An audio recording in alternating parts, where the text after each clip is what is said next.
이제는 완전히 목적 자체가 돈을 모으고 사람들을 속이고 그렇게 모은 돈을 가지고 과시하고 스스로 치장하고 이렇게 이제 바뀌게 된 것으로 보이고요. 그렇게 완전히 방향을 튼 뒤부터는 돈이 끊임없이 필요해지죠. 딸을 통해서 얻는 것으로는 한계가 있다라는 판단하에 타겟을 바꾸기로 합니다.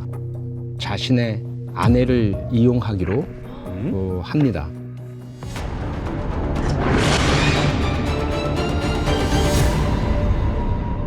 이 단계부터는 확실하게 이영학이 거의 반사회성 인격장애자 혹은 뭐 사이코패스라고 볼 수 있는 여지가 드러나는 거죠. 사람을 인격체로 보지 않는 거예요. 돈을 벌 수 있게만 한다면 무슨 짓이든 하는 이런 이제 상황으로 돌아가게 되거든요.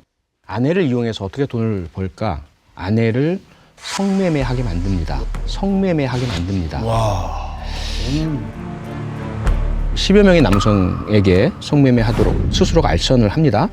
그리고 성관계하는 영상을 몰래 촬영을 해서 촬영 영상을 공개하면서 부가 수익을 올리기도 했다고 합니다. 이게 이게 뭔가 남편이 아내에게 시킬 수 있는 정상이 아니에요, 그냥.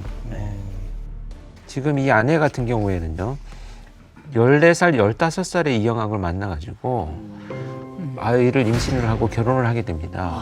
정상적인 만남이 아니었고요. 만남이 잘못됐네. 그래서 공포와 두려움 속에서 피해자로서의 삶을 살아가고 있었기 때문에 여기에서 경제력을 갖고 있는 이영학을 떠난다면 이 아이한테 내가 아무것도 해줄 수 없다라고 하는 죄책감, 그다음에 연민, 그런 수많은 생각들 때문에 피해를 당하면서 머물러 있었던 것이지 애정관계를 가지고 가정이 형성되었다 이렇게 볼 수는 없습니다. 네. 그 피해 여성이 이영학을 14살 때 만나서 그 이후에 17살에 강제로 임신을 하게 된 상황에서 이 피해자의 언니가 지속적으로 연락을 했대요. 걱정이 되니까. 그런데 그 연락을 차단하고 전혀 가족의 그 연락을 받지 않는 상황이 되었다고 합니다. 그러니까 우리가 지난번에 가스라이팅 살펴봤잖아요. 네네네네. 가스라이터들이 가장 대표적인 수단이 단절과 폐쇄거든요. 외부의 조언이나 도움, 개입 절대로 못하도록 합니다. 그렇게 해서 장시간 동안 결혼으로 묶고 밖으로 못 나가게 하고 어느 누구하고도 얘기하지 못하게 하고 이 시간이 흘러가면서 상당히 그런 종속적이고 맹목적으로 남편만 따르게 되는 이런 상황이 되어버린 거죠. 지금 아내에 대한 얘기를 좀 말씀을 드렸는데요. 어느 날 아내에게 충격적인 사건이 발생하게 됩니다. 보실까요? 방송에 함께 나왔던 이영학의 아내인데요.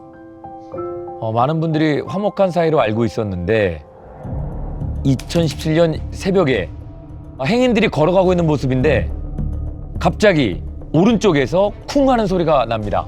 너무 놀라셨는데.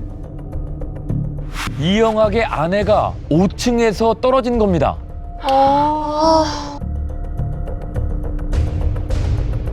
구급차가 왔습니다. 이영학도 오고 딸도 왔습니다. 자, 근데 이때부터 상황을 좀 자세히 보세요. 어떤 행동을 하는지. 소방대원들이 심폐소생술을 하는 동안 옆에선 아내를 막 살리려고 안간힘을 쓰고 있는데 계속해서 전화 통화만 합니다. 뭐 하는 거야? 뭐 하는 거야? 그리고 결국 아내가 이제 구급차에 실려 가는데 차량에 동승하지 않고 계속해서 전화만 합니다. 그리고 구급차만 떠납니다. 쳐다보지도 않아. 어떡해? 와. 너무 태연하다.